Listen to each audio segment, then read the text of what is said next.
berapa itu? Bukan, ayat 18-19 kalau tidak salah. Coba dimunculkan Roma 8 ayat 18-19.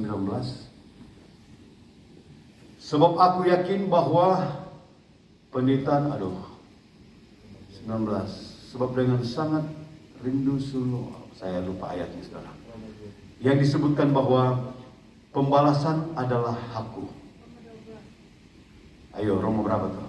12. Ya? Roma 12 ayat 12.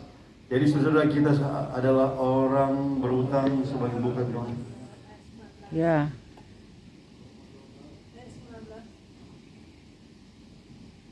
Oke. Ya. 19. Saudara-saudaraku yang kekasih, janganlah kamu sendiri menuntut pembalasan, tetapi berilah tempat kepada murka Allah. Sebab ada tertulis, pembalasan itu adalah hakku. Akulah yang akan menuntut pembalasan. Firman Tuhan. Jadi kalau ada orang menyakiti saudara, memfitnah saudara, apa saja saudara, jangan berinisiatif untuk mencari kesempatan untuk membalas. Jangan saudara. Alkitab katakan, Allah katakan, berilah kesempatan kepadaku. Berilah kesempatan kepadaku untuk menuntut pembalasan. Bukan kita. Itu terhadap orang yang sudah merugikan kita, melukai kita, memfitnah kita, apa saja saudara. Sudah menginjak-injak harga diri kita, dan sebagainya, dan sebagainya.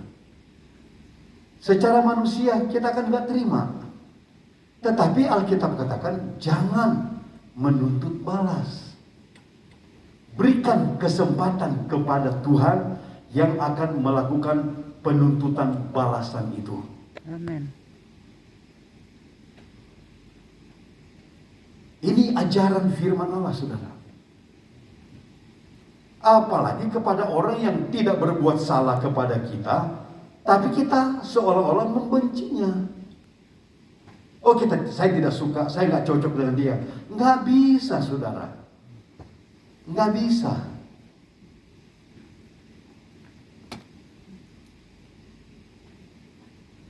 Nggak bisa.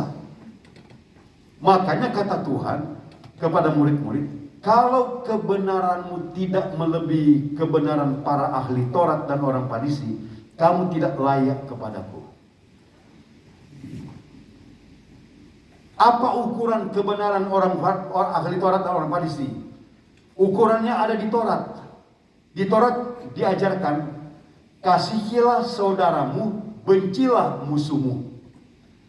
Tetapi ukuran kebenaran di dalam hukum kasih, kasihilah musuh. Ini gak gampang saudara. Nah kembali lagi, kalau kita dijadikan sebagai batu-batu hidup dalam proses pembangunan rumah rohani yang menjadi tempat kediaman Allah, ya kita menyerah kepada si pembangun itu. Puji Tuhan, syukur-syukur, terima kasih. Dia gunakan kita sebagai batu yang hidup untuk pembangunan rumah Allah. Kalau tidak gimana? Kita terbuang. Tetapi batu yang nanti disusun di samping kita, di atas kita, di bawah kita, kita tidak bisa tentukan, oh kalau ini saya nggak mau, saya suka yang ini. Nggak bisa saudara. Itu menurut kehendak si pembangun.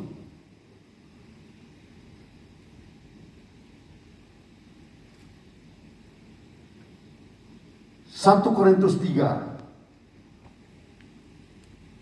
ayat 10 mulai.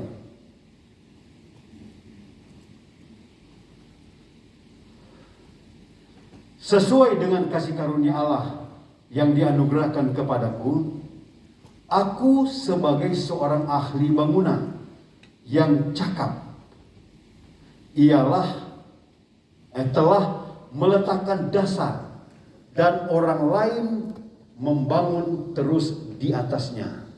Tetapi tiap-tiap orang harus memperhatikan bagaimana ia harus membangun di atasnya. Paulus sebagai seorang rasul dalam kalimat ayat ini menjelaskan, aku ini sebagai seorang ahli bangunan, seorang arsitek. Dan aku telah meletakkan dasar pada pembangunan itu. Dan orang lain membangun terus di atasnya. Jadi dia yang, maksudnya dia begini saudara, khususnya kepada jemaat Korintus, Pauluslah yang datang pertama kali menginjili mereka.